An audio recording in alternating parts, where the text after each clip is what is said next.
Buenas noches, familia Servid. ¿Cómo están? Espero que se encuentren muy bien. Los queremos saludar en esta noche acá desde la institución aún. Estamos 13 años de Clínica del Oriente y me agrada muchísimo estar aquí conectados con ustedes. No sé si me están escuchando, si en este momento tienen retorno, no sé, alguien que me confirme de ustedes. Sí, todo está perfecto. Sí, muy bien. Se escucha súper bien. Bueno, muchísimas gracias. Le doy muy buenas noches al doctor Eric, que ya se encuentra por acá conectado. Doctor, ¿cómo está? En este momento tenemos hasta el momento 38 familias conectadas y qué rico tenerlos por acá con nosotros. Bueno, el doctor Eric y yo estuvimos hablando de qué temas queríamos trabajar y la verdad ya habíamos hablado de psicofármacos, de preguntas y respuestas, pero no habíamos tocado un tema muy importante y es acerca de las enfermedades mentales. Es acerca de las preguntas que tenemos, de muchas situaciones que nos ocurren, de la depresión, de la esquizofrenia, de trastornos de la conducta, trastornos alimentarios. Entonces, para eso, hoy quisimos hacer como un conversatorio en el cual ustedes empezaran a exponer cuáles eran estas preguntas, estas dudas que ustedes tenían acerca de estas enfermedades que de igual manera yo sé que a veces nos entran como inquietudes sobre ello. No sé si el doctor está por acá, doctor, ya lo vi conectado. Sí, acá estoy, Ana. Bueno, muy buenas doctor. noches, muy buenas noches a todos. Entonces, para eso, doctor, le voy a dar entrada porque es importante que las familias también resuelvan esas dudas, no solo de los psicofármacos, sino acerca de todas estas cosas que muchas veces nos llegan. Entonces, doctor, muy buenas noches, ¿cómo está? Estamos aquí también terminando todavía la otra charla con la Asociación Colombiana. No sé si hubo familias que se conectaron ahorita a las 6, pero entonces también obviamente hay que cumplir con la agenda de las sesiones académicas. Claro que sí. Bueno, muy bien, Ana, muy buenas noches a todos. Buenas noches tanto a los colaboradores como también a las familias que están noche tras noche conectados. Esta charla del día de hoy, más que ser como una charla, la vamos a abrir en una forma como de un conversatorio, ¿cierto? Muy general, ¿no?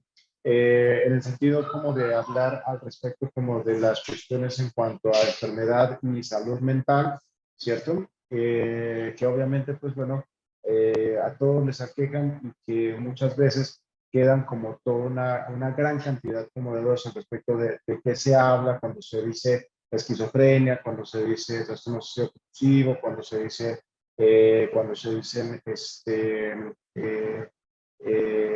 depresión, etcétera, ¿cierto?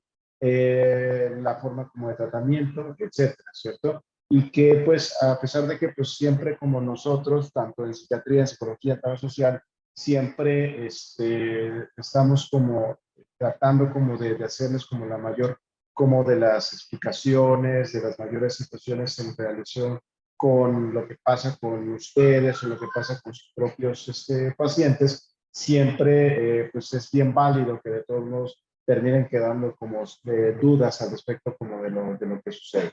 Entonces, para empezar, yo quiero darles una presentación solamente como muy rápida en relación con lo que es enfermedad mental. Entonces, Ana, si me da para compartir pantalla, por favor.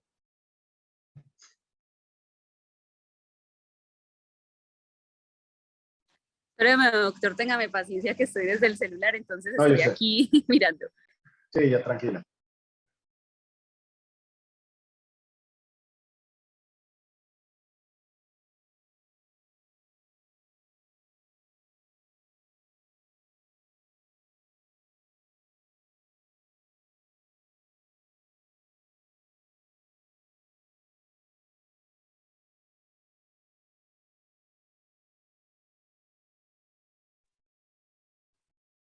Listo, creo que ya. Bueno, entonces aquí les voy a compartir mi pantalla nada más para hablar rápidamente de las cuestiones del trastorno mental, de qué es lo que pasa cuando nosotros tenemos una enfermedad mental a nivel biológico, específicamente para poder hablarlo en relación con psiquiatría. Nosotros hablamos de un trastorno mental cuando alguna de las funciones que nosotros las caracterizamos como la mente, como lo puede ser los pensamientos, los afectos, el control de los impulsos, la toma de decisiones, la flexibilidad como del pensamiento, la memoria, la atención, cuando alguno como de esos factores que tienen que ver como con la mente no están generando un adecuado funcionamiento del individuo, y entonces pierde funcionalidad, y además de eso se genera como una sensación como de mucho malestar. ¿Qué es lo que sucede en el cerebro al momento de que existe una enfermedad mental? Si nosotros llegáramos a observar el cerebro de una persona, ¿cierto? Que tiene, por ejemplo, un tumor cerebral, ¿cierto? Que se comporta de una manera extraña porque tiene como ese tumor cerebral. Entonces, la persona fallece y entonces le podemos hacer una autopsia, y entonces observamos esa autopsia y ya, ahí está la lesión, ¿cierto? Entonces, como tiene la lesión ahí, entonces eso es de neurología. Entonces, si tenemos una persona con un infarto cerebral, entonces empieza a tener como problemas con el movimiento y de repente no mueve como una mitad de la cara. Se le hace la autopsia y se encuentra a final de cuentas la lesión. Es que ahí está la lesión, entonces eso es para el neurólogo. Pero ¿qué pasa, por ejemplo, en el caso de las enfermedades mentales? ¿Qué era lo que pasaba anteriormente? Entonces, se abría el cerebro de la persona que fallecía por depresión y entonces veía que era un cerebro totalmente normal, ¿cierto? Entonces, como era un cerebro totalmente normal, no había una lesión, no hay nada que lo pudiera estar explicando, entonces el psiquiatra, ¿cierto? Así clásicamente se estuvo como mencionando que todo lo que causara lesión, lo que hubiera como de alguna alteración a nivel como cerebral, era del neurólogo, y si no se encontraba ninguna alteración cerebral, entonces era como del psiquiatra. ¿Qué es lo que sabemos hoy en día? Que son padecimientos funcionales. ¿Cómo así que padecimientos funcionales? En donde se altera la función, por ejemplo, del órgano en cuestión. No como tal la estructura del órgano en cuestión, sino el funcionamiento mismo. Un ejemplo clásico de una enfermedad funcional es el síndrome de colon irritable, que muchas veces a lo mejor algunos de ustedes las deben de sufrir. ¿Qué es lo que pasa en el síndrome de colon irritable? Tienen la inflamación, el mal movimiento, de repente tienen muchos problemas para evacuar, o momentos en donde tienen diarrea, mucho dolor abdominal, ¿cierto? Entonces, en esa parte como el colon irritable, uno puede llegar a pensar, pues es que el colon está enfermo. Pero ¿qué pasa en los pacientes con colon irritable? Se saca el colon, se secciona, se mira a microscopio, se busca ver dónde está la enfermedad, y no hay ninguna alteración de la estructura del intestino. Lo que pasa es que el intestino es el que se encuentra funcionando de una manera alterada, ¿cierto? Por eso es que se denomina un trastorno funcional. Y así sucede con la cuestión también de los trastornos mentales, ¿cierto? Cuando nosotros hablamos de un trastorno mental, hablamos que el funcionamiento cerebral se encuentra alterado. Y eso lo podemos ver en imágenes como lo que yo aquí les estoy enseñando, ¿cierto? En esta imagen, este es un estudio de tomografía por emisión de positrones. Es una tomografía como la que habitualmente le podemos tomar a cualquier persona, ¿cierto? Nada más que este es un estudio de investigación, no es un estudio que nosotros llegamos a realizar, ¿cierto? Llegamos nosotros a realizar como de rutina, sino que este sirve para fines de investigación.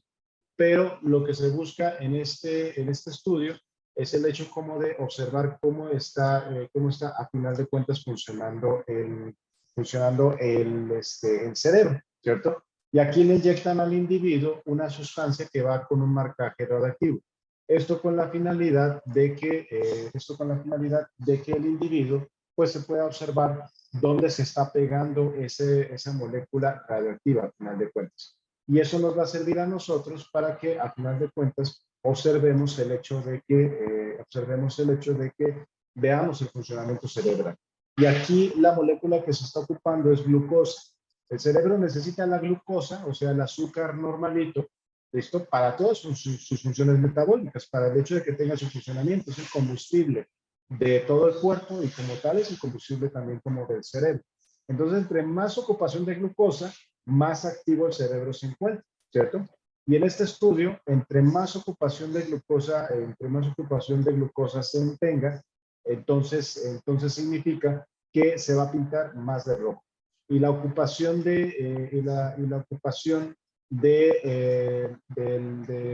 la ocupación de los receptores de glucosa en el cerebro se va a pintar cuando haya mucha ocupación de rojo, naranja, amarillo, azul, y verde y azul. O sea, cuando está pintado de azul es que casi no se está ocupando glucosa, es decir, el cerebro se encuentra muy poco activo. Entonces pueden ver el cerebro de una persona que se encuentra deprimida. Entonces, como hay una ocupación de glucosa bastante grande, ¿cierto? Cuando a final de cuentas no está pensando como en nada. Pero vean el cerebro de una persona que está deprimida. Literalmente el cerebro se apaga, es decir, está funcionando muchísimo menos.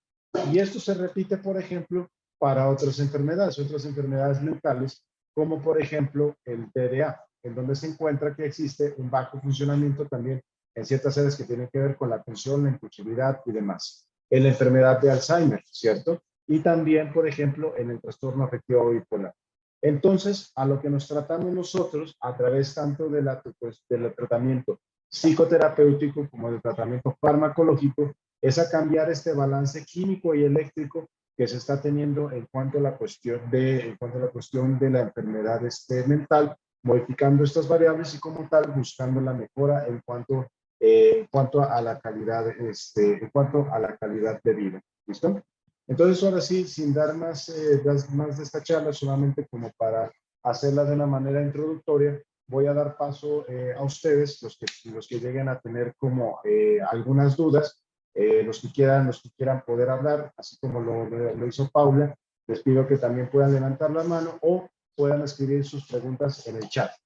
Yo lo único que les voy a pedir es que traten de ser lo más generales posibles. Cuando hay una pregunta muy específica de alguno de sus pacientes o de ustedes mismos, ¿cierto? Yo los voy a remitir a que lo pregunten directamente con trabajo social, a que lo pregunten directamente con su psiquiatra tratante, por dos razones, ¿cierto? Una, por cuestiones de confidencialidad y dos, por cuestiones también de tiempo, ¿cierto? Sino que vamos a tratar de llegar a cuestiones como de generalidades para que todo el mundo pueda quedar como, al final de cuentas, con mayor conocimiento al respecto de la enfermedad mental. Entonces, me dicen que me están escuchando entrecortado. ¿Todavía me siguen escuchando mal?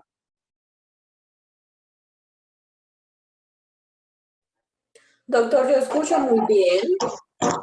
Ok, bueno, muy bien. Es que Ana tenía, déjenme le apago aquí el aire porque de pronto eso se mete y eso de repente no me deja hablar, pero bueno. Ahora sí, entonces quiero darles a ustedes paso para que pues puedan a final de cuentas preguntar cualquier cuestión al respecto como de enfermedades mentales que ustedes puedan llegar a tener. ¿Quién se anima? Pueden escribir si los gustan también a través como del chat o levantar la mano y hacer como alguna pregunta. Adelante, María.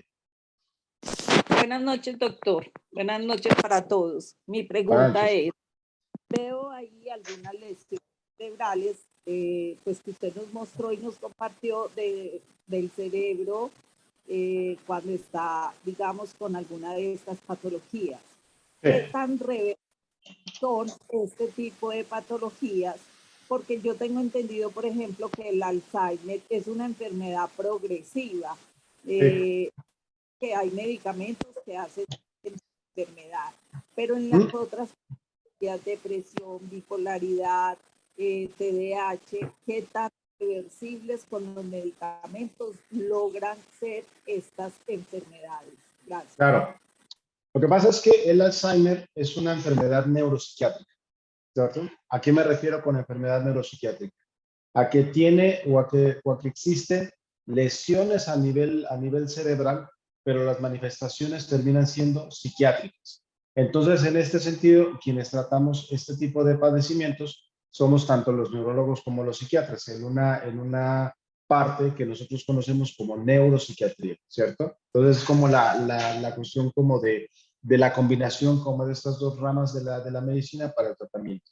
Y el Alzheimer sí es una enfermedad crónica degenerativa, ¿cierto? Como lo es la diabetes, como es la hipertensión arterial, por ejemplo, y está como muy relacionado con el hecho de que se depositan ciertas sustancias, ciertos metabolitos que no deberían por qué depositarse dentro de las neuronas, ¿cierto? Es como si las neuronas perdieran la capacidad como de eliminar la basura que les queda como del metabolismo y entonces se queda almacenada como toda esa cantidad de basura ahí dentro de las neuronas y el que se queden ahí como esta basura, estos metabolitos que se llaman alfa-sinucleínas,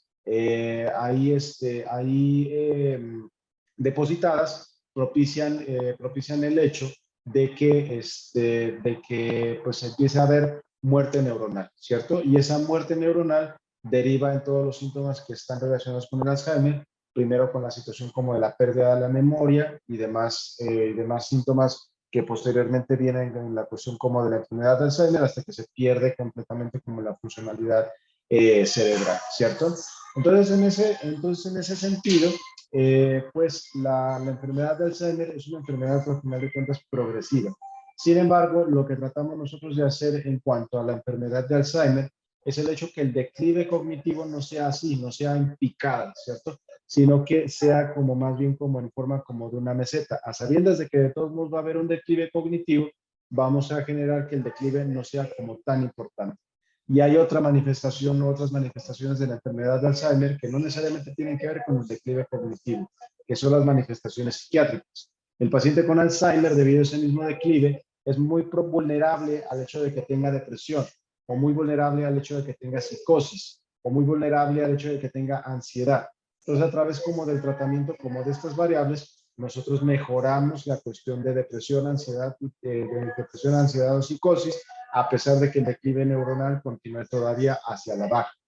Esto no sucede en el caso, por ejemplo, de la depresión, del trastorno bipolar, de la enfermedad del trastorno de ansiedad, y digamos en cuanto a este sentido, porque estamos hablando de que son padecimientos funcionales como del cerebro, es decir, no hay una lesión, no hay algo que vaya a generar ese declive cerebral, ese declive de las neuronas, como por ejemplo en el Alzheimer, sino que son las neuronas las que no están teniendo como un adecuado funcionamiento, una adecuada comunicación. Entonces, al restablecerse como el equilibrio, precisamente entonces el medicamento termina generando un tratamiento adecuado para la cuestión como de esa clase como de enfermedades. Ahora, hay de enfermedades a de enfermedades. Hay enfermedades mentales que son agudas, como por ejemplo la depresión, ¿cierto? Por ejemplo, la ansiedad, por ejemplo, el estrés postraumático. Son enfermedades que son como más bien como de inicio agudo, abrupto, ¿cierto? Y que tienden como tal como a curarse, como estamos diciendo. Y hay otras enfermedades que tienen un curso crónico, ¿cierto? Que tienen que ver con el desarrollo cerebral principalmente y también con un padecimiento que se vuelve crónico, en donde las neuronas pierden como cierta capacidad como de regulación, como lo es el caso de la esquizofrenia, el trastorno obsesivo compulsivo o el trastorno afectivo bipolar, que requieren un tratamiento a largo plazo. ¿Listo? Entonces, eso espero que con eso conteste su pregunta, María. No sé si quedó bien. Doctor, muy claro, muchas gracias. Con todo gusto. Bueno, Liliana, adelante. ¿Me siguen sin escuchar bien? Doctor, buenas ¿Sí? noches. Adelante, Sí. Liliana. Buenas noches. Buenas noches. Sí, la pregunta mía es lo que llaman demencia senil. ¿Eso cómo se genera? Pues debido a qué ocurre eso. Bueno, miren, realmente el término de demencia senil no es un término correcto, realmente, ¿cierto? Es un término ya en desuso propiamente, ¿no? Porque ya no se habla de demencia senil porque se hablaba de demencia senil como algo que iba a pasar, ¿no? Algo como que tenía como que suceder, de que el anciano por fuerza se tenía que demenciar. Y esto ya se sabe que no es así, ¿cierto? Sino que hay gente de la tercera edad que llega hasta sus últimos años de vida tremendamente lúcido, con cierta pérdida de capacidad, pero que no termina siendo realmente como muy relevante, porque sí, esto es bien cierto que el cerebro en envejecimiento va generándose una muerte neuronal programada. Eso es ley de la vida, ley de la naturaleza, en donde vamos perdiendo como crecimiento cerebral, desarrollo cerebral. Sin embargo, conservamos cierta cantidad de neuronas y demás que no nos lleva hacia un cuadro como de demencia. Si hace un cuadro de deterioro en donde ya no puedes hacer a lo mejor como las mismas funciones de la misma manera como las hacía antes, pero no hace un cuadro como tal de demencia. Ya si estamos hablando que el que es adulto mayor está teniendo un cuadro de demencia, habría que entonces investigar por qué es que se está demenciando. Porque solamente por la edad una persona no llega a ser la demencia. Eso es importante tenerlo en cuenta. Y hay muchas causas de demencia, hay muchas causas de trastorno neurocognitivo mayor, siendo la más frecuente la enfermedad de Alzheimer, pero también muchas veces por enfermedad multiinfarto. Y eso le pasa mucho a la gente que tiene hipertensión y diabetes, y ahí que se vuelve importante el tratamiento justamente de la hipertensión, la diabetes, de la obesidad, por ejemplo, para evitar esta demencia multiinfarto. ¿Listo? Entonces, eso es un tema importante como establecer cuando hablan de la cuestión como de demencia senil. No sé si quedó claro, Liliana. Bueno, con muchas gracias. Con todo gusto.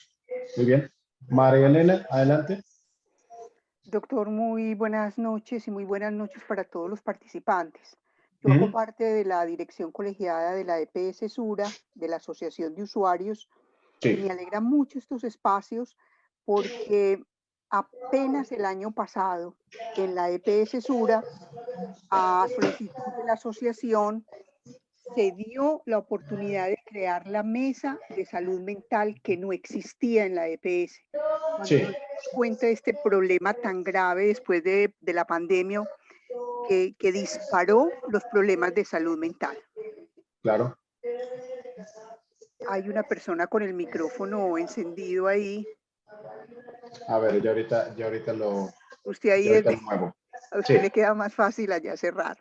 Sí. Doctor, entonces agradezco mucho estos espacios y vamos a hacer todo lo posible por tratar de seguirlos, porque para nosotros es fundamental ir estando inmersos en toda esta problemática de salud mental tan delicada que disparó la pandemia acá en nuestro país y que desafortunadamente permanece como en silencio porque todavía al enfermo y a su familia y a sus cuidadores pareciera que les diera vergüenza enfrentar la enfermedad mental como tal. Parece que fuera como una situación gravísima, delicada y que se debería esconder. Y eso hace que permanezca como en el anonimato una cantidad de síntomas que se dan y que cuando no se atienden desde el inicio agravan no solamente la situación del paciente como tal, sino la convivencia familiar. Entonces, en primer lugar, dar gracias por estos espacios. Y quiero hacerle una pregunta y es la siguiente, relacionada con la enfermedad bipolar. Muchas veces la enfermedad bipolar, cuando pues que empiezan a detectarse situaciones en la niñez, tienden a confundirse con la timidez o con la agresividad del niño que se va vinculando al entorno. Más adelante vemos a un adolescente agresivo y que no se ha atendido de una manera oportuna y que lleva por lo general al consumo de drogas y de alcoholismo inclusive. ¿Cómo pudiéramos mejorar esos primeros síntomas de alarma que se presentan desde la niñez y que desafortunadamente muchos de ustedes, los psiquiatras, no lo determinan como bipolaridad y nosotros como padres de familia tampoco a veces los conocemos? Gracias. Claro, es que es bien complicado, doctora, ¿cierto? Porque las cuestiones de lo que nosotros llamamos fases prodrómicas, es decir, como que antes de que empiece como la enfermedad, como poder detectarlo, en el caso como de la enfermedad mental, es bien poco determinado, bien difícil a final de cuentas como de detectar, ¿no? E inclusive ya cuando hay un periodo como tal propio como de enfermedad, realmente se traslapan muchas veces como los síntomas y ahí propiamente es donde entramos justamente como en confusiones de saber bien cuál es como el diagnóstico que tiene el paciente hasta que no hacemos un estudio bien riguroso, bien detallado, interrogamos, reinterrogamos, interrogamos a la familia. Lo hacemos porque a veces el llegar al diagnóstico no es tan sencillo, ¿no? Justamente por poner un ejemplo, tenemos una paciente que ha sido diagnosticada con esquizofrenia desde hace, no sé, pues una cosa como desde los 7 años, por ejemplo, porque presenta como ciertos fenómenos alucinatorios desde entonces, y nosotros así como de esquizofrenia, ¿cierto? O sea, hemos puesto como la duda completa al respecto, como de un diagnóstico que es casi como que se ha puesto como así como ya bien establecido en ese sentido, pero esa es justamente la labor científica y la labor clínica que nosotros hacemos de ser como muy rigurosos y de ser como muy estudiosos de lo que sucede con el paciente y demás, ¿cierto? Entonces, imagínense, eso sucede cuando ya hay una fase sintomática en donde, sobre todo en el caso de los niños y adolescentes, se vuelve muchas veces muy traslapada con varios como de estos síntomas. Entonces, realmente nosotros poder observar antes de que empiece como el curso de la enfermedad es tremendamente complicado. Y tan así les pongo que, por ejemplo, hay grupos, ¿no? Por ejemplo, de fase prodrómica, donde, por ejemplo, nosotros vemos, sobre todo se ha estudiado mucho para el caso de esquizofrenia, en el caso de que son niños que tienen ahí algunos datos de hiperactividad, algunos datos como de problemas conductuales, o hay niños que pasan como totalmente normales, ¿cierto? Es en donde les digo que se vuelve bien complicado como muchas ocasiones. Entonces, realmente de un paciente predecir hacia dónde va, si se va hacia una enfermedad bipolar, hacia la esquizofrenia o hacia una depresión o es algo que se va a quitar, se vuelve bien complicado. Entonces ahí hacia el punto donde nosotros podemos solamente como apuntarle es hacia la prevención, hacia los hábitos de vida saludable, hacia los hábitos en cuanto a salud mental, y que cuando se llega a detectar alguna circunstancia, se estudia de una manera como bien rigurosa para poder llegar adecuadamente con un diagnóstico y posteriormente no terminen evolucionando de una manera como muy importante, hacia otra enfermedad posterior. Por ejemplo, ¿qué es lo que nosotros observamos muy frecuentemente? Niños con trastorno por déficit de atención e hiperactividad que no reciben un adecuado tratamiento por la razón que ustedes quieran, que pues, debido a la hiperactividad e impulsividad termina, por ejemplo, en el consumo de sustancias. El consumo de sustancias termina siendo un factor de vulnerabilidad para enfermedad psiquiátrica mayor, y después de un periodo de consumo de sustancias se desarrolla esquizofrenia, se desarrolla trastorno bipolar, ¿cierto? Entonces, que el hecho de que podamos determinar si ese niño no iba a desarrollar esquizofrenia o trastorno bipolar si lo hubiéramos tratado, no lo sabemos. Realmente no lo sabemos porque no tenemos una bola de cristal viendo mundos hipotéticos, digámoslo en ese sentido. Lo que sí sabemos es que un tratamiento adecuado de los padecimientos dentro de la infancia, una detección oportuna, un trabajo preventivo hacia hábitos de vida saludable, hacia habilidades para la vida también, en ese sentido, predice un mejor futuro en cuestiones en lo que tiene que ver con salud mental. No sé si fui claro yo con la respuesta, doctora, y bienvenida. Qué bueno que también nos acompañan de DPS Sura viendo todos estos espacios, y qué bueno que están interesados en ello, porque es nuestro deber y es una cuestión fundamental para nosotros ayudar en la eliminación del estigma de la enfermedad mental. Gracias. Eric, yo quiero hablar algo. Sí, Eric. Aprovecho para darles un saludo a todas las familias y a los colaboradores que están con nosotros. A ti, Eric, pues te doy las gracias por estar ahí. Y a Ana María Correa, que está aquí conmigo también. Acabamos de terminar un webinar nacional hablando de la discapacidad intelectual y los derechos humanos. Y el tema que estamos tratando hoy es bien importante. La señora María Elena nos hace mucho bien con su presencia, y todos, porque aquí nuestro trabajo, que no es un trabajo, que es nuestro propósito de vida, nuestro servicio es pues apostarle a la desestigmatización de la enfermedad mental. a perder el miedo, porque Eric y yo somos psiquiatras de esos y somos médicos que nos toca también cargar con que muchos de los pacientes llegan donde nosotros cargados de miedos, de temores. Parece que les damos más miedo los psiquiatras que los urólogos a los hombres. Bueno, a mí me da miedo ver un urólogo. Te saludan con el guante. Bien, venga, no. No, pero la psiquiatría es una ciencia muy humana, una ciencia muy centrada en la persona. Los que estamos en este oficio queremos ayudarles a ustedes. Estamos muy comprometidos con los enfermos mentales porque sí, créanme que en todo el mundo las personas que tienen alguna condición clínica, alguna enfermedad mental, pues sí son muy poco entendidos, poco aceptados, poco queridos. Y con Sura nosotros estamos muy agradecidos, Eric, ¿cierto? Porque nos ha permitido pues prestar este servicio. Y puedo decir también con mucha satisfacción dos cosas. Lo primero es que las familias que están aquí, pues, que son también particulares, no son privilegiadas porque pues tienen un espacio en nuestra institución que es muy integral, muy interdisciplinaria, muy ocupacional, recreativa, lúdica. Como digo yo, esta es una institución muy diferente.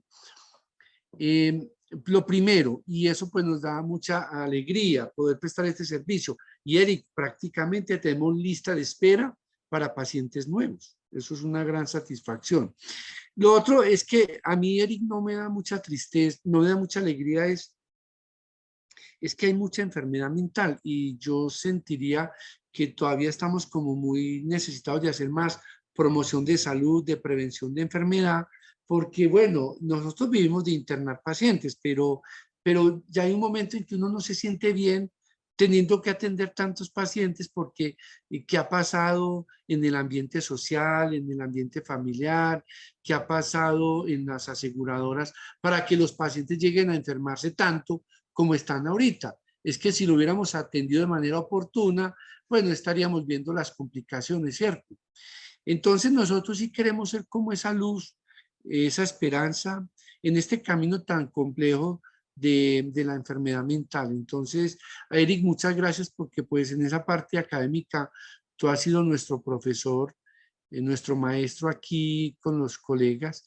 Yo disfruto mucho también de la institución pues porque sigo siendo psiquiatra y aprendiendo. Sí quisiera poder ver más pacientes de manera individual, el tiempo no me alcanza, pero bueno, aquí estoy tratando de estar con ustedes familias y les agradezco mucho la presencia y también la continuidad en estas reuniones académicas. Le agradezco mucho a Ana María también, que es una doliente principal de este programa. Es la cara más visible y la más bonita, Eric, porque entre vos y yo, pues, ¿no? Aquí entran es a ver a Ana María. Así es, doctor. Bueno, Bueno, chao. Feliz noche para todos. gracias, doctor. Chao. Feliz Bueno, noche, doctor. Muchas gracias. muy bien. Entonces, decíamos, ¿estuvo claro toda esta cuestión de este comentario, doctora? Doctor, primero que todo, simplemente María Elena. La doctora se la regalo. No soy médica ni psiquiatra, yo trabajo en otro sector relacionado con salud.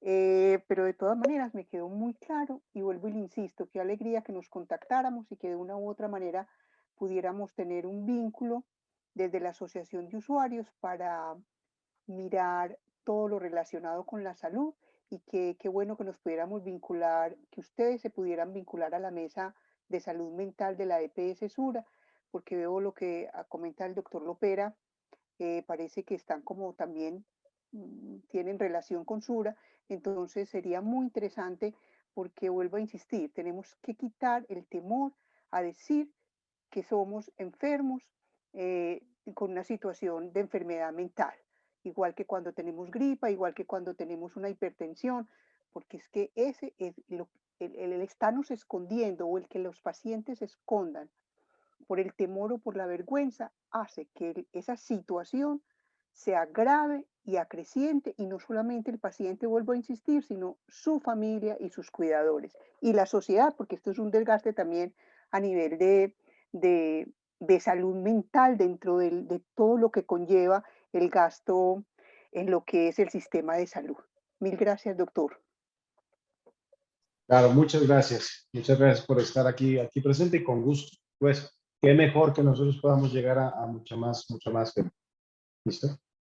Bueno, desde hace rato está levantando la mano quien tiene el nombre de Galaxy A30. No sé quién sea. Adelante.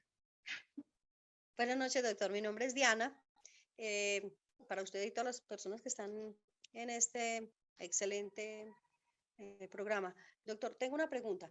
Cuando un paciente adolescente es diagnosticado con TDA, bipolaridad, depresión y viene por parte de la familia, al momento de estos adolescentes llegar a la adultez con tratamiento farmacológico y terapéutico, ¿todos estos trastornos pueden mejorar o el solo hecho de ser genéticos los lleva hasta la adultez? Ya, vean. Si la genética fuese destino, estaríamos todos mal. Estaríamos básicamente todos destinados a tener, a final de cuentas, diabetes, a tener hipertensión, a tener cáncer, a tener demencia, a tener enfermedades mentales, si la genética fuera lo que importara únicamente. No. También es bien importante, y de hecho a mí me parece que es hasta más importante que propiamente como la genética, toda la cuestión que tiene que ver con el medio ambiente. Y toda la cuestión que tiene que ver con el medio ambiente es, a final de cuentas, también el tratamiento, ¿no? Por eso es que los tratamientos que nosotros, a final de cuentas, dirigimos, no van enfocados solamente como hacia la parte biológica. Sí es una parte como muy importante, definitivamente, pero no la única, ¿cierto? Si todo fuera tan sencillo, simplemente abra la boca, metas esa pastilla y ya, ¿cierto? Y entonces ya así nos solucionamos, y la cosa no es así, ¿cierto?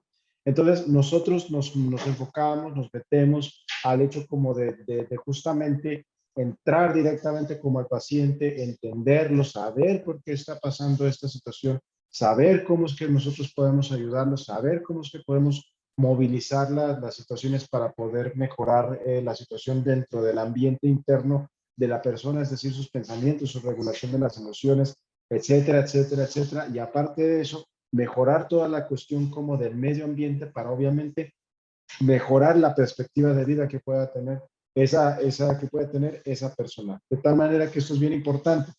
Una conducta, sea cual sea, no se puede entender si no es bajo su contexto, ¿cierto? Entonces, si nosotros muchas veces cambiamos ese contexto, pues entonces las conductas no van a volver a aparecer. Esto es, por ejemplo, si yo tengo una persona con depresión y un ambiente horrible en el cual está viviendo a final de cuentas, pero yo ayudo a esa persona que tiene depresión por sí sola, dándole medicamentos, psicoterapia, etcétera, pero también termino ayudando dentro de toda esa situación como del contexto, por muy genética que sea la cuestión como de depresión, no necesariamente va a terminar teniendo depresión a lo largo como de toda su vida. Y eso es a lo que nosotros le apuntamos cuando decimos un tratamiento integral. ¿Sí quedó claro, Diana? Ok, doctor, sí, claro. Muchas gracias. Con gusto. Catalina, adelante. Buenas noches, doctor. Yo soy Beatriz, lo que pasa es que me tuve que comunicar del celular de Catalina, mi hija. Doctor, yo estuve en la clínica interna y cuando estuve en todo este proceso, estuve en la clínica Soma y me hicieron unos exámenes, unas tomografías y resulté que tengo una insuficiencia renal. Aparte de eso, soy hipertensa y sufro de hipotiroidismo. El internista simplemente así de una forma muy tosca me dijo, con razón, tienes una enfermedad mental. Y entonces yo le dije, ¿y eso qué tiene que ver? Y me dejó con la palabra en la boca. Entonces, ahora que estoy en el tratamiento, yo estoy en cuarta etapa en Calasanz, mi pregunta es, si yo tengo estos problemas y qué tan grave y qué tan recurrente que se puede presentar, digamos, la enfermedad mental en mí. Claro, vea, el tener es que va un poco en relación con el mismo comentario anteriormente. El tener una enfermedad física, ¿cierto? lo coloca a uno vulnerable también para la presencia como de tener una enfermedad mental. Simplemente el hipotiroidismo, ¿cierto? El hipotiroidismo es un factor frecuente en el sexo femenino, sobre todo en las mujeres que son mayores de 40 años, es relativamente frecuente, ¿cierto? Y cuando se baja el metabolismo guiado o secundario el hecho de que se baja la hormona tiroidea, es muy probable que una de las primeras manifestaciones sea depresión. Y a pesar de que se trate muchas veces el tema como del tratamiento de la tiroides y que la tiroides esté normal, sigue habiendo de todos modos cambios a nivel como cerebral que propician propiamente el hecho como de la depresión. Pero volvemos a lo mismo.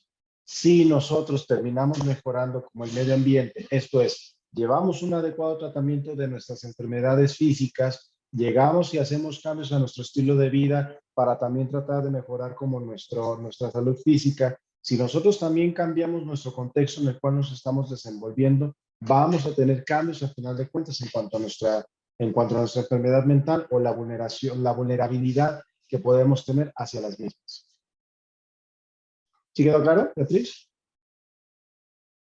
Sí, doctor, muchísimas gracias. Con gusto. Felicidades. Qué bueno que está ella en la cuarta etapa, allá atendida bien en Calasanz. Eso Sí, doc, esperamos así. muchísimas Eso, gracias. a eso le apuntamos con todos nuestros pacientes. Que Dios bendiga a todo este equipo de Servir, porque de verdad que ha sido un proceso maravilloso y ha sido un renacer. Perfecto. Esa es como la idea. Me da mucho gusto, Beatriz. Bueno, Silviana, adelante. Buenas noches a todos, doctor. Una duda, lo que pasa pues es que mi hija, yo soy la mamá de Laura Bastidas, ella está allá, ingresó por un tema como un episodio de psicosis, ¿cierto? Aún no han diagnosticado como tal pues que me dijo la doctora Laura, que como la llevamos en un momento tan temprano, en unos primeros episodios, digamos que no ha avanzado a diagnosticar una enfermedad mental como tal, ¿cierto?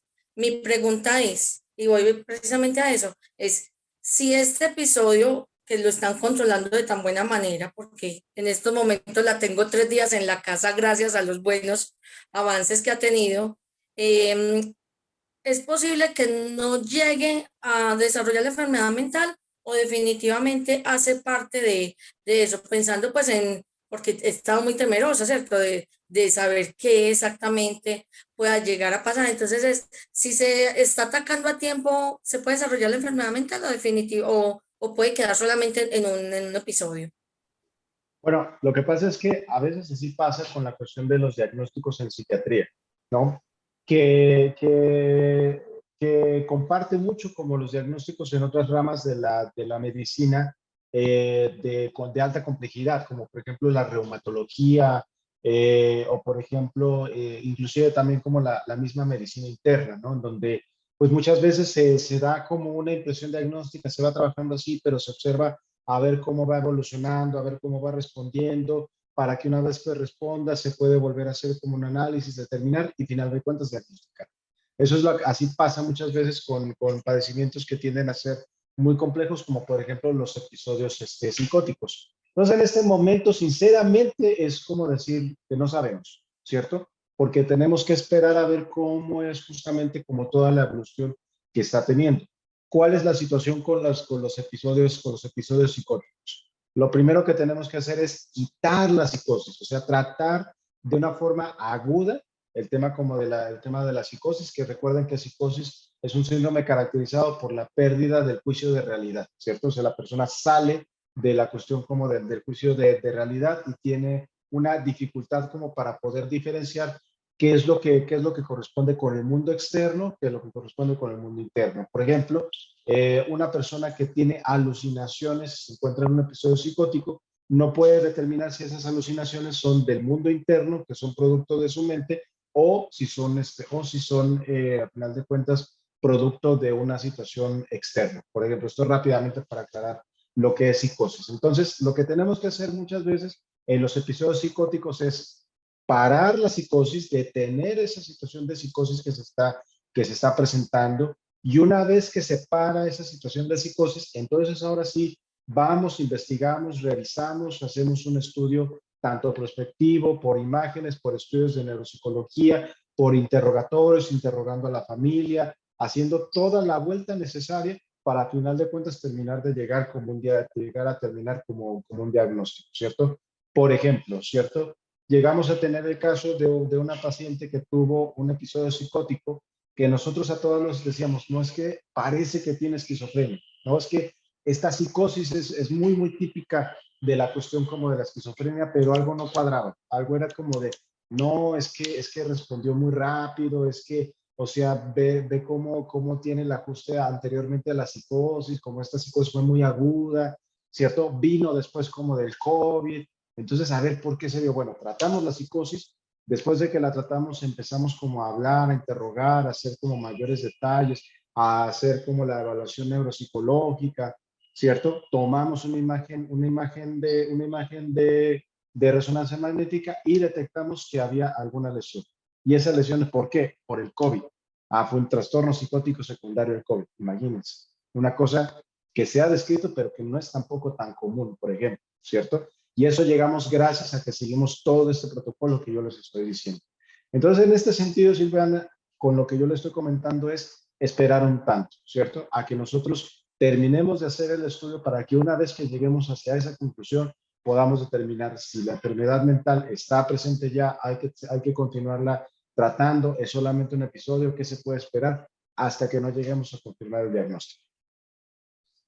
Listo, doctor, muchas gracias. Un gusto. Daisy, adelante. Buenas noches. ¿Sí me escuchan? Sí. Sí, todo bien. Bueno, yo creo que son varias preguntas. Una, la depresión como tal es una enfermedad mental, es un trastorno mental. Sí, bueno. Sí, es un trastorno mental. Mi hijo tiene de pila de genética, mi papá es bipolar y afectivo desde los 17 años. Y a Juan José se ha tratado con muchos diagnósticos como tal. En este momento allá en la clínica, en la última historia clínica que me envían, lo manifiestan como principal trastorno opositor desafiante. Y asociados está el trastorno mixto de conducta y episodio depresivo moderado. Es decir, o sea, no, la depresión no le genera el bipolar, pero entonces el opositor desafiante es muy similar al bipolar. Sí, sobre todo ¿O cómo se llega a determinar que es opositor desafiante y no bipolar? Bueno, aquí viene un poco la cuestión en donde yo les menciono que sobre todo en la cuestión de psiquiatría infantil y del adolescente es muy complicado por el traslape como de muchos síntomas, ¿cierto? Por ejemplo, la irritabilidad, que es un síntoma clásico en la cuestión del trastorno de la psiquiatría infantil y del adolescente. Puede presentarse, por ejemplo, por TDA, puede presentarse, por ejemplo, por depresión, puede presentarse, por ejemplo, por psicosis, puede presentarse, por ejemplo, por trastorno bipolar, puede presentarse por trastorno opositor desafiante, puede presentarse, o sea, decir irritabilidad es como decir tos, ¿no? Y tos se puede presentar en el catarro común, en la bronquitis, en la neumonía, en el COVID, en la infección por no sé qué cosa, así. Así es como se presentan esta clase como de situaciones. Lo que pasa es que el trastorno afectivo bipolar está caracterizado por dos tipos de episodios, ¿cierto? Episodios depresivos, que son clásicamente en un niño y adolescente con irritabilidad, pérdida como del interés por las cosas, en general por las cuales se puede ver inmiscuidos, baja energía, dificultades con el sueño, con el apetito, pensamientos, pérdida también como de un enlentecimiento psicomotriz, pérdida también como de la energía, ¿cierto? Dificultades para concentrarse, pérdida también de una forma importante, bueno, pensamientos recurrentes de baja autoestima o de culpa, así como la ideación suicida, ¿cierto? O sea, se pueden presentar toda esta gama como de síntomas, pero también episodios claros, ¿cierto? Que son episodios claros que son propiamente en el cual sale el individuo de lo normal que es para él. O sea, eso es importante tener en cuenta que cuando hablamos de un episodio es como decir que es decir a una persona que tiene migraña, un episodio migrañoso.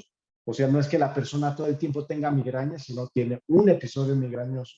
Entonces, al hablar de un episodio depresivo es que no siempre está deprimido, sino que tiene un episodio depresivo en ese momento y también tiene episodios maniformes. Que en el caso de un niño puede verse como euforia o irritabilidad, de nueva cuenta irritabilidad, pero con un aumento de la energía, una disminución en la necesidad del sueño, no en el hecho como de que no pueda dormir, sino que no necesite dormir. 2, 3 horas y es como si hubiera dormido 10, ¿cierto? De lo descansado que se siente, un aumento de la velocidad del pensamiento, un aumento de la velocidad del habla, un aumento como de la cantidad, como de la cantidad de producción como del lenguaje que el paciente está llegando a tener, planes cuestionables, implicación en actividades muy constantes como de riesgo, pero de forma episódica. Es decir, se trata ese episodio, se quita ese episodio y el individuo vuelve hacia la normalidad.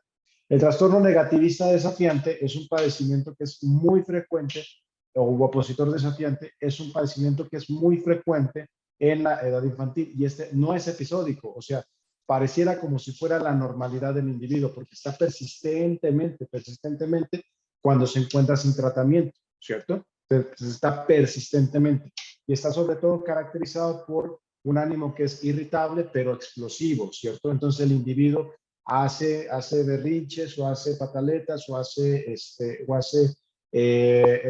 pues tiene explosiones como de irritabilidad como de una manera muy importante, ¿cierto? Constantemente se mantiene en argumentación con el otro, con los adultos, es reacio a seguir las normas, ya sea de una manera activa en donde se convierte en alguien retador o simplemente no las realiza de una manera como muy pasiva. También se convierte en alguien como muy rencoroso en el hecho como de que si es alguien se la tiene como que pagar o si alguien le hizo algo se queda como el rencor constantemente con esa persona y también puede también tornarse vengativo, pero sobre todo lo que está marcado por el trastorno posicionista desafiante tiene que ver con la cuestión de que es constantemente irritable, fácilmente molesto y fácilmente explosivo. Y es algo que es más persistente y no algo episódico, como sucede con el trastorno afectivo bipolar. ¿Sí quedó claro, Daisy? Sí, señor. Tengo otra pregunta. Sí.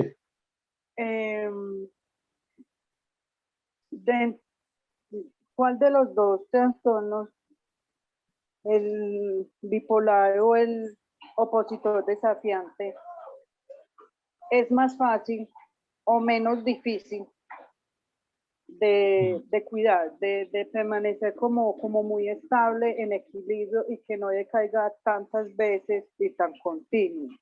Claro, es muy variable, insisto que es muy variable, pero en términos generales, el negativista desafiante, ¿cierto?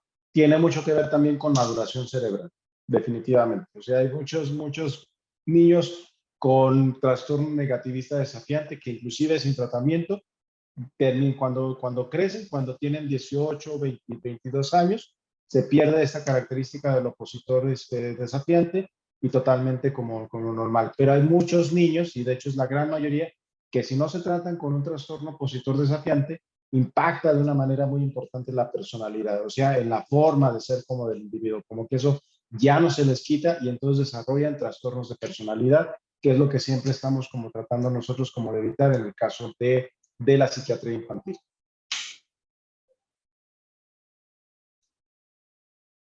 ¿Sí quedó claro? Y el opositor desafiante puede generar otro tipo de trastorno. Pues una esquizofrenia. no. O sea, como tal generando, no. Pero sí es muy acompañante de muchos otros padecimientos. Es súper común que el niño con trastorno de opositor desafiante también tenga déficit de atención, ¿cierto? Es súper común que también el niño con opositor desafiante desarrolle depresión, por ejemplo, o desarrolle trastornos de ansiedad, pero no como que el opositor desafiante genere eso, sino que se acompañan normalmente en cuanto al tiempo. Pero una esquizofrenia que vaya a desarrollarla o que vaya a desarrollar un trastorno bipolar, no. Sí, muy claro. Muchas gracias. Con gusto. Vamos a terminar con estas últimas dos preguntas. Sandra, adelante. Muy buenas noches para todos. Doctor, yo quiero preguntarle, ¿cuántas clases de esquizofrenia Bueno, lo que pasa es que existen? ¿Más grados? aquí, Por decir algo, primer grado, segundo grado. sí, bueno, mire, lo que pasa es que también aquí hablamos un poco como de términos históricos. Ustedes van a ver si ojalá y no pues, pero si alguno de sus pacientes tiene esquizofrenia, van a ver ahí en el diagnóstico que dice esquizofrenia paranoide, ¿cierto? Ese es un término que ya no se usa actualmente. Lo que pasa es que la clasificación internacional de enfermedades está desactualizada, ¿cierto? No solo en Colombia, sino en todo el mundo. Apenas el año pasado este año se acaba de sacar la clasificación internacional de enfermedades edición 11. Nosotros estamos ocupando la edición décima. La edición décima es de 1993. Pues imagínense cuánto tiempo ya a final de cuentas, cuánto tiempo ha pasado. O sea, ya tiene casi 30 años, ¿no? Imagínense de este tema de esta clasificación internacional de la enfermedad. Entonces, por eso sigue apareciendo ese término ahí como esquizofrenia paranoide, y antiguamente era la esquizofrenia paranoide, la esquizofrenia hebefrénica, la esquizofrenia catatónica, que describían más como los síntomas predominantes de cada uno como de las esquizofrenias. Eso, como les digo, actualmente ya no se utiliza y solamente se habla que hay solamente un tipo de esquizofrenia, ¿cierto? Y la esquizofrenia solamente se puede como diagnosticar, o bueno, tiene como sus variantes en el caso como de que es episódica, es decir, en el hecho como de que presenta episodios psicóticos y fuera sale como de esos episodios continuos y entonces permanece con algunos otros síntomas, pero ya sin esos episodios psicóticos, y también de curso continuo, es decir, que todo el tiempo permanece con algunos síntomas propiamente como de los episodios psicóticos, la cual evidentemente es la más grave de las cuestiones como esquizofrenia. Pero para nosotros poder determinar el grado como tal o severidad propiamente de una enfermedad mental, no solamente de la esquizofrenia, nosotros lo que valoramos es el grado de ajuste que tiene a nivel como funcional. Hay personas que tienen esquizofrenia, ¿cierto?, que llegan a ser estudiantes, que llegan a ser trabajadores, que llegan a tener pues una vida como totalmente como funcional, a pesar de tener el diagnóstico de esquizofrenia, y permanecen como funcionando, ¿cierto?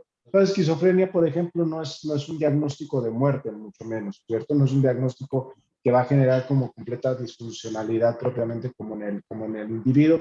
Todo depende del tratamiento que se le esté llevando y el grado de ajuste social que esté teniendo. ¿Sí quedó claro, Bueno, Sandra? muchas gracias. Con Sí, claro gusto. que sí, doctor. Muchísimas gracias. Con gusto. Y terminamos con la pregunta de Juan Pedro. Adelante. Doctor, buenas noches.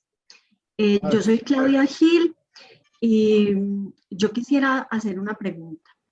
¿El soporte familiar, el acompañamiento familiar podría ser determinante? Si bien pues no hablaría de curación, de la mejoría en un gran porcentaje de cualquiera de estas patologías mentales o de los trastornos de la personalidad. Definitivamente. Definitivamente. Tan es así que miren cómo es justamente como nuestro proceso. No es solamente entra paciente, ¿cierto? Sino es entra familia proceso, ¿no? Y ahí estamos. Reunión con familia, visita con familia, intervención con familia, o sea, todo el tiempo estamos ahí también en la cuestión como de familia.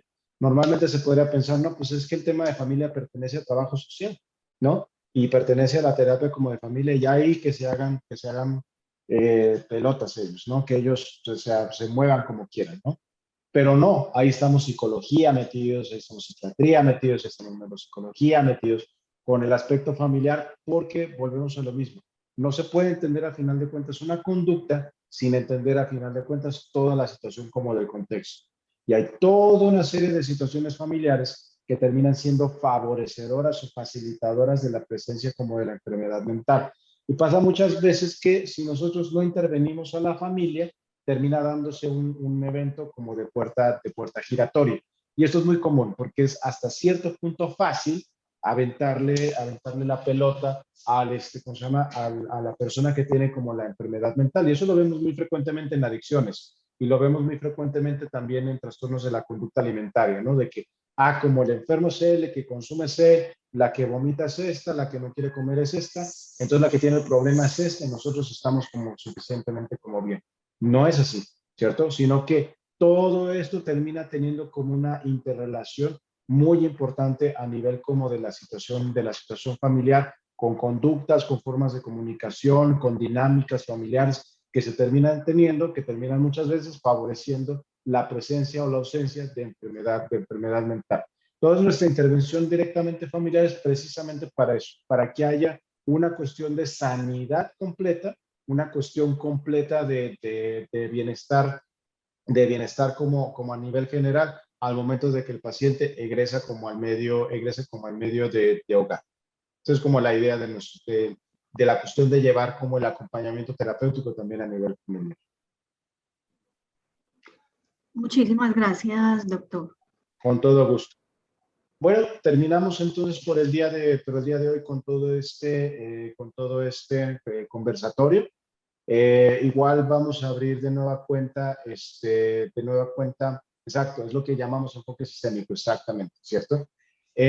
Como les decía, vamos a final de cuentas a abrir más conversatorios al respecto de enfermedad mental, al respecto de psicofármacos, al respecto de tratamientos psicológicos, al respecto de lo que nosotros hacemos también como nuestra clínica, porque también nos es importante para todos nosotros escucharlos, ¿cierto? Contestarles estas dudas que estamos teniendo. Y recuerden que esto no es restrictivo solamente hacia estos espacios, ¿cierto? Si quedan dudas al respecto del tratamiento, al respecto de qué sigue para cada uno de los pacientes, de cada uno de ustedes, comuníquese directamente hacia los canales establecidos, comunicaciones, enfermería, trabajo social, ¿cierto? Para que se puedan explicar, para que se puedan abrir estas situaciones, se puedan aclarar como estas dudas, se puede hacer como una intervención, pues cuando así se considere como necesario con el especialista que sea necesario para que puedan siempre estar como de la mano con el tratamiento que nosotros vamos llevando, ¿cierto? Por aquí pregunta María, ¿cómo podría seguir participando de este espacio? Recuerden que todos los miércoles a las 7 de la noche estábamos en esto, ¿cierto? Entonces, todos los miércoles les estamos mandando los links para que ustedes puedan participar de estos espacios. Y si ustedes se ven interesados en alguna charla de las anteriores que estamos dando, incluido estas, se guardan dentro de nuestro canal de YouTube. Ustedes se meten a YouTube, ¿cierto? Y ponen en la barra de búsqueda Servit Salud Integral o Servit solamente, ya les va a aparecer nuestro canal y ahí están todas estas charlas que están aquí montadas, ¿cierto? Esa es como la cuestión para que ustedes puedan seguir como interviniendo con estos espacios. Y si se ven interesados o si creen que esto le puede servir a alguien más, esto es abierto, esto no solamente es para nuestros pacientes o para nuestros familiares, eso es para quien quiera entrar a final de cuentas, si quiera a final de cuentas también instruirse en temas en cuanto a salud mental. ¿Listo? María, no sé si quiera decir una última situación Quería antes de ya irnos. preguntar algo. A mí se me ha tornado algo difícil poder tener contacto con los trabajadores sociales y conocer el avance de los procesos de mi hijo. Yo no sé si alguien más lo ha tenido, pero pues escribo por el WhatsApp y pueden pasar 3 o 4 días en que me den una respuesta. Sí. Yo no sé a dónde dirigirme porque a mí me gustaría tener una cita con la psiquiatra o el psiquiatra que está tratando a Juan José y poder aclarar muchas dudas que tenemos y que como familia, pues yo creo como mamá, creo tener derecho a preguntarlas con el profesional idóneo para pues aclarar también, porque pues él allá aclara, pero yo también aquí desde afuera tengo mis preguntas. ¿Cuál es el proceso a seguir? Claro, pues sí es por medio como de trabajo social, pero tampoco es la única. También es a través como de enfermería, que también pueden comunicarse, a través como también del WhatsApp o a través como de la llamada telefónica directamente como con ellos, o a través también como de comunicaciones, a través como de comunicaciones, a través como de los correos electrónicos que hay constantemente, nosotros también estamos revisando, para que pues esto es un tema como de intercomunicación, ¿cierto? Porque sí, muchas veces los trabajadores sociales, al igual que todos nosotros, tenemos una carga muy importante como de la cuestión como de tratamiento y demás, y a veces nos llegamos como a demorar tanto como en este hecho como de contestar. Sin embargo, todas estas preguntas van a ser al final de cuentas como atendidas. Yo le pido que busque el espacio directamente en psicología, en el espacio directamente de enfermería, en el espacio también de psicología personalmente con el psicólogo que esté tratando, por ejemplo, o también a través como de comunicaciones, para que esta petición que usted está haciendo se tome en cuenta. Gracias, doctor. Con todo gusto. Bueno, quedamos entonces así. Les deseo a todos que pasen una muy buena noche. Un saludo a todos. Gracias por estar siempre, como siempre, aquí presentes, siempre atentos, siempre atendiendo como a la cuestión como de salud mental y demás. No olviden que ustedes, pues vale la pena que ahí les envió Ana María en el chat una encuesta de Google Drive que ustedes pueden, de encuestas de Google, que ustedes pueden a final de cuentas contestar, para que a final de cuentas nos puedan decidir o nos puedan dedicar cuáles son los temas que a ustedes les interesan que se toquen, para que pues vayamos mucho en sintonía con todos ustedes. ¿Listo? Entonces, a todos les deseo una muy buena noche, que pasen un buen descanso. ¿Listo? A las familias que tenemos mañana, nos vemos mañana, ¿cierto? Y bueno, cualquier cosa seguimos siempre pendientes. Buenas noches para todos.